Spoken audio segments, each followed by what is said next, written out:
Quiz da Previdência. As orientações jurídicas previdenciárias com a doutora Maria Fernanda Forte Mascaro do Pinho. Doutora Fernanda, boa tarde, tudo bem? Boa tarde, tudo bem, Solange? Tudo bem, graças a Deus. Continuando ajudando, né? Hoje nós vamos ajudar as mulheres que estão para ter nenê, que já estiveram nenê. Nós vamos tirar muitas dúvidas, é isso, doutora? Sim, houve uma decisão recente do STF em favor dessas mães e nós temos muito a acrescentar aí, porque às vezes se encontram numa situação de desespero, não sabe o que fazer, né? Auxílio maternidade, né? Nós sabemos que é 120 dias, não é verdade? E agora com essa pandemia, fala pra mim, tá tendo alguma mudança? Como que vai ficar essa situação? Eu ouvi dizer que pode ser que até aumenta mais, pode fazer um pedido. Fala um pouquinho pra gente, doutora.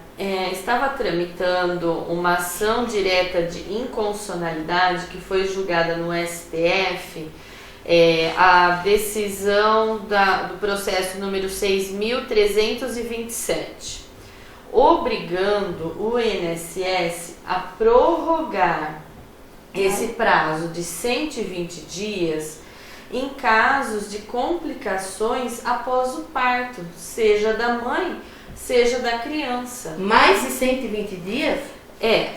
Essa prorrogação deve ser feita a cada 30 dias, pois enquanto essa mãe ou essa criança estiverem em uma internação, estiverem hospitalizadas, esse prazo de 120 dias não começa.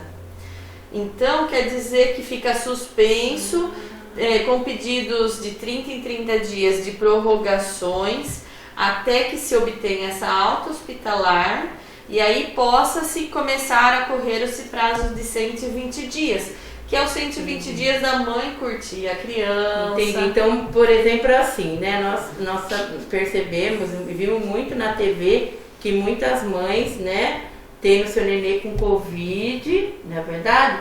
Então passa a ter mais cuidado, tem mais internação. Durante esse tempo não começa a contar os 120 dias. Não, porque realmente essa decisão do STF visa o quê? Resguardar este direito da mãe e da criança, da convivência entre mãe e o filho. Então, se está internado um ou outro, essa convivência está prejudicada. Então, esses 120 dias do salário maternidade só começa a correr a partir do momento que uma das partes teve essa alta hospitalar. Tá, mas essa mãe ela vai conseguir, né, essa prorrogação baseada nessa decisão? Já foi decidido ou ainda tá para... Já foi decidido, e aí baseado nessa ação direta de inconstitucionalidade, o INSS já expediu uma portaria onde vai fazer valer isso em todo o território nacional, todos os requerimentos desse benefício. A partir do momento que ela der entrada nisso, já vai vir um tópico lá, um item para dizer se quer pedir já essa prorrogação desde o início do benefício. Por quê? Quando tem o parto, já fica sabendo se teve alguma complicação ou necessidade de internação. Já faz isso. Então na hora do requerimento desse benefício, já vai vir um tópico para avisar se vai querer essa prorrogação do benefício. Entendi. Inicial de 30 dias. Então, mamãe, você que está nos assistindo aí, né, tá grávida, como a doutora Fernanda disse, né, você já pode estar, né, recorrendo a esse benefício desde a gestação. A gestação está com algum problema? Você recorre a isso. Porque, doutora, se ela não recorrer, ninguém vai adivinhar. Ela vai ter os 120 dias normal e acabou, né?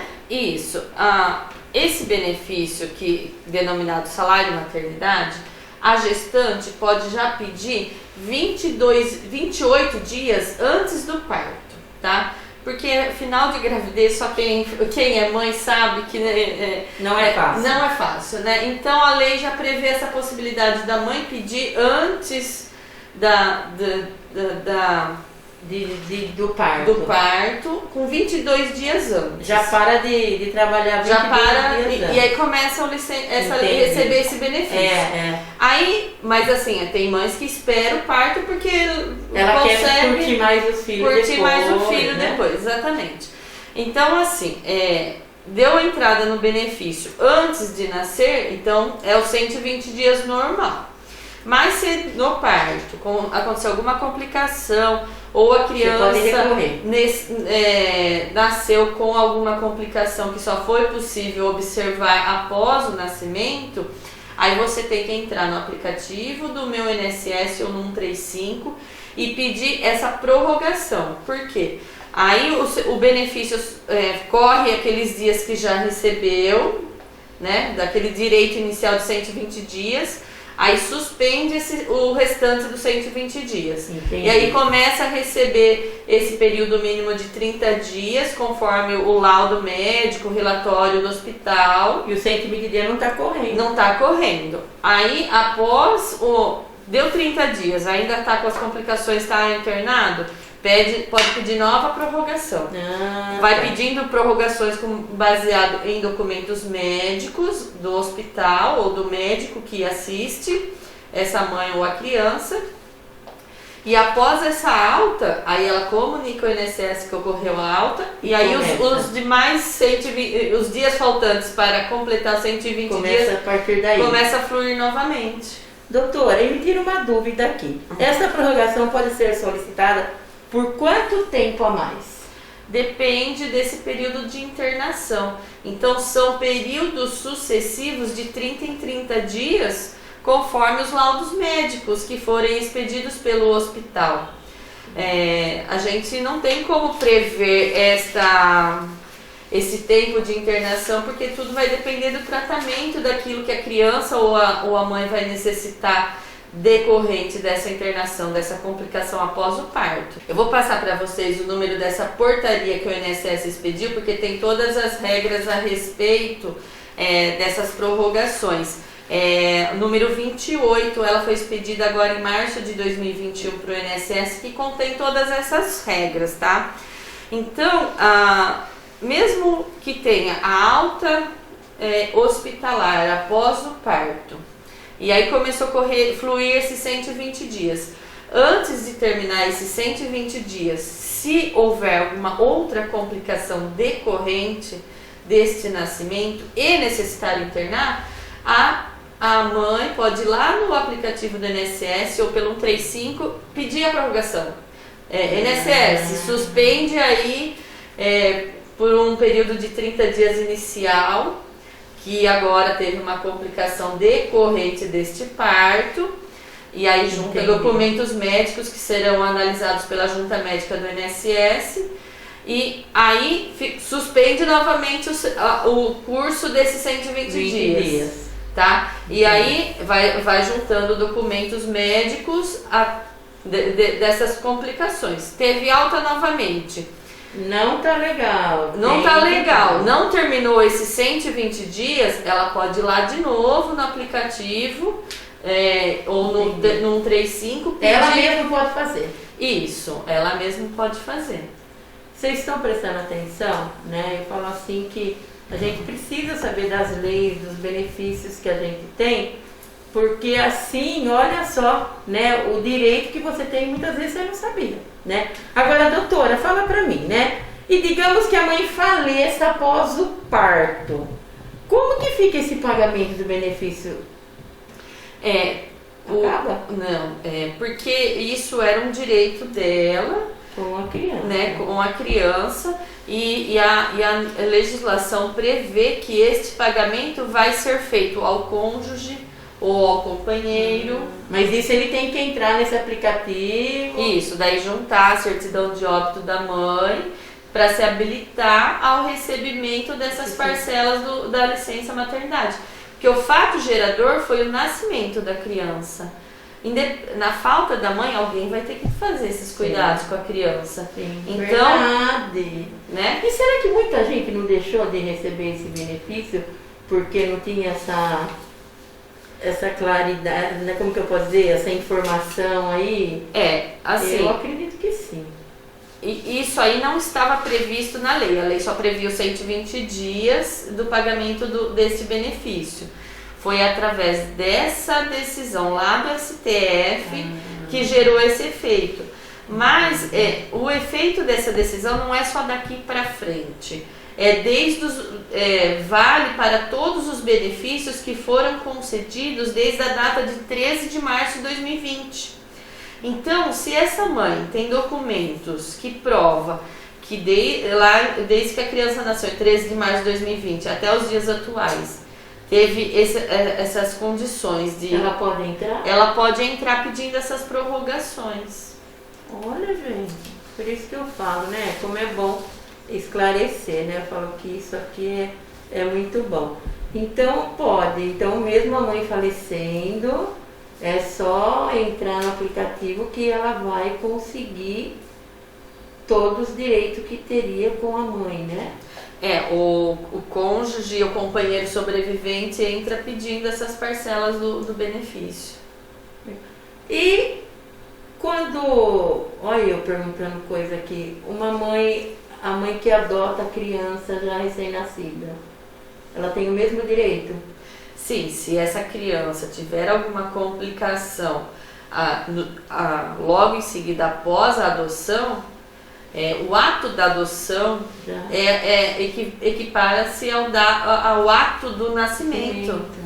Entendeu? Então, se em decorrência dessa adoção for observada alguma complicação na criança que ela necessite dessa internação, de um tratamento intensivo, essa mãe adotante não vai conseguir curtir a criança. Então, ela vai precisar pedir essa suspensão e prorrogação, porque a partir do momento que essa criança adotada voltar ao convívio, vai precisar desse período mínimo dos 120 dias de convívio. E só lembrando, né, que quando a mãe ela adota a criança, ela tem o direito dos 120 dias. Sim, sim.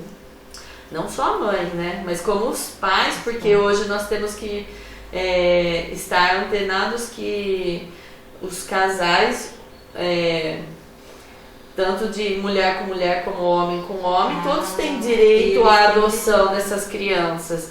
Então, aquele que for designado como responsável legal da criança ele tem direito desses 120 pedir. dias. Pode pedir. Olha, gente. E tem alguma exceção, né, que nessa regra que não pode pedir a prorrogação? Tem.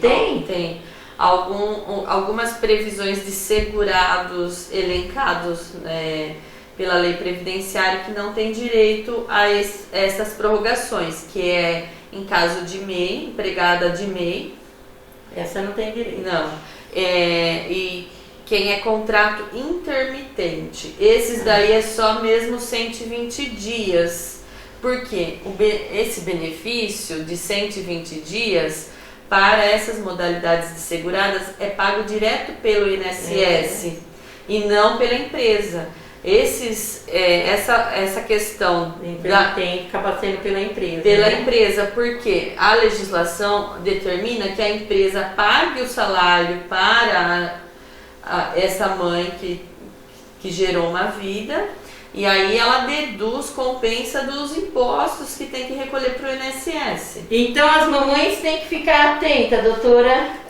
Nesse período da gestação é importante elas se familiarizarem com o aplicativo do Meu INSS, ligar no 135 para tirar as dúvidas, para saber como funciona, ou procurar o setor do RH da empresa, porque se durante a gestação já for detectado alguma complicação que o médico já vai encaminhar para manter a internação, já sabe como proceder para requerer essa extensão do benefício do salário maternidade, para também não ficar naquela correria. Nasceu, de repente transcorre os 120 dias e aí fala assim, eu queria ficar mais com a minha criança porque eu não curti a criança que ela estava hospitalizada. Mas se passou os 120 dias aí da lei, não tem como pedir mais.